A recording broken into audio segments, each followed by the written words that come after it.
کسی کو یہ نہیں معلوم کہ یہ عشرہ ختم ہونے کے بعد ہماری زندگی میں دوسرا رمضان رکھا بھی ہے یا نہیں۔ اس رمضان کے اخیر عشرے میں میں اسی لیے عرض کر رہا ہوں کہ یہ عشرہ وہ مبارک ہے کہ جس کے متعلق حدیث میں ہے کہ اس میں اللہ تعالیٰ بہت سارے لوگوں کو دوزخ سے آزاد کرتا ہے۔ وہ کون لوگ ہوں گے جو دوزخ سے آزاد ہو رہے ہوں گے؟ کاش ان کو طلب ہوتی کہ ہم دوزخ سے آزاد ہوتے اس آخری عشرے میں، ورنہ آخری عشرے میں تو لوگ رات بھر کیرم کھیلنے میں گزار رہے ہیں، رات بھر فٹ بال اور کرکٹ کھیل کر کے، جبکہ بخشش کی راتیں ہیں۔ اللہ کریم ارشاد فرما رہا ہے ان راتوں میں مجھ سے مانگ لو میں تمہیں جہنم سے آزاد کروں گا۔ کس کو پڑی ہے؟ کس کو پڑی ہے؟ ہر کوئی یہ سوچتا ہے کہ رات کس طرح سے بتائیں۔ لوگ اپنے رات کے ٹائم پاس کرنے کے لیے الگ الگ ہیلے بہانے ڈھونڈ رہے ہیں۔ کسی کو لوڈو کھیلنا ہے، کسی کو کیرم کھیلنا ہے، کسی کو کرکٹ کھیلنا ہے۔ او امت مصطفیٰ، تمہاری قسمت کیا ہو گئی؟ تمہاری سوچیں اور تمہاری فکریں کیسے بدل گئی؟ زندگی تو کھیل کود میں گزری ہی ہے، کیا یہ آخری عشرہ بھی تم اسی طرح کھیل کود میں گزارو گے؟ وہ رحمان رب ذوالجلال جس کی ہیبت سے ملائکہ کانپ رہے ہیں، ملائکہ تمہاری طرف دیکھ کر کے کیسے رشک کرتے تھے، لیکن آج کیا ہو گیا تمہارے اوپر؟ آج بھی ملائکہ دیکھ رہے ہوں گے، اور اللہ کریم روزانہ پکار رہا ہے اس امت کو، لیکن یہ امت اس کی طرف توجہ نہیں کرنا چاہتی۔ کسی کو مانگنا نہیں ہے کہ مولا ہماری بخشش کر دے۔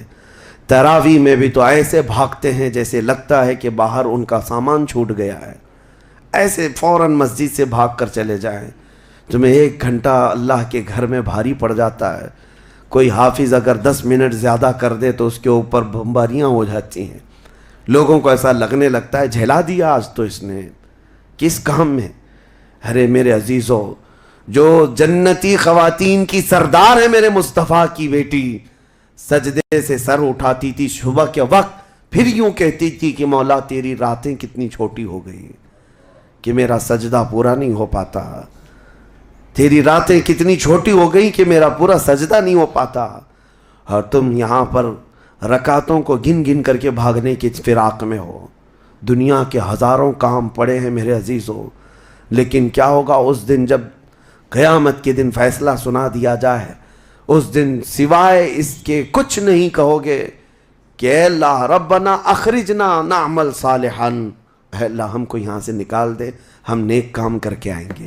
یہ قرآن میں ہے، دوزخی ہر ایک پکارے گا ربنا اخرجنا نعمل صالحا غیر الذی کننا نعمل، پہلے جیسے کرتے تھے ویسا نہیں کریں گے، ہم اچھا کام کر کے آئیں گے، ایک بار ہم کو نکال دے۔ رب تعالیٰ فرماتا ہے کلا، ہرگز نہیں، ہرگز نہیں۔ اللہ فرماتا ہے اب اس کے بعد کوئی موقع نہیں، اور جہنم کا دربان خود ان سے پوچھتا ہے الم یاتیکم نذیر، کیا تمہارے پاس کوئی ڈر سنانے والا آیا نہیں تھا؟ وہ کہیں گے قالوا بلا، ہاں آیا تو تھا، آیا تھا، ہم کو دوزخ کے متعلق بتایا تھا۔ فکذبنا وقلنا ما نزل اللہ من شیء، ہم نے تو جھٹلا دیا تھا، ہم نے تو کہہ دیا تھا کہ اللہ کی طرف سے کیا چیز آئی ہے۔ سورہ ملک پڑھو تبارک، اس میں بھی اللہ تعالیٰ نے فرمایا اذا القوا منہا، یعنی جب کبھی اس میں ڈالے جائیں گے تیز چنگھاڑ سنیں گے اور ان کو تانے دیے جائیں گے جہنمیوں کو۔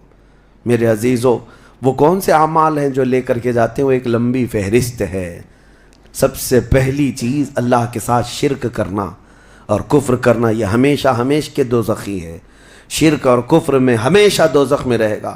اس کے علاوہ جو گناہ ہیں اکثر دوزخی جو ہوں گے، سورہ مدثر کی آیت میں پڑھتا ہوں 29ویں پارے میں، بہت سارے جہنم میں جو گئے ہیں تو جہنمیوں سے پوچھا جائے گا یتساءلون عن المجرمین ما سلککم فی سقر، دوزخی دوزخ سے پوچھ رہے ہوں گے ایک دوسرے سے کہ تم کیوں آئے دوزخ میں، تم کیوں آئے؟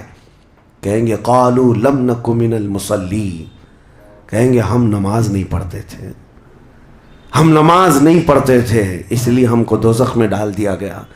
وَلَمْ نَكُ نُطْعِمُ الْمِسْكِينَ، اور ہم مسکین کو کھانا نہیں کھلاتے تھے، ہم کسی مسکین کو کھانا نہیں کھلاتے تھے، دوزخ میں لائے گئے۔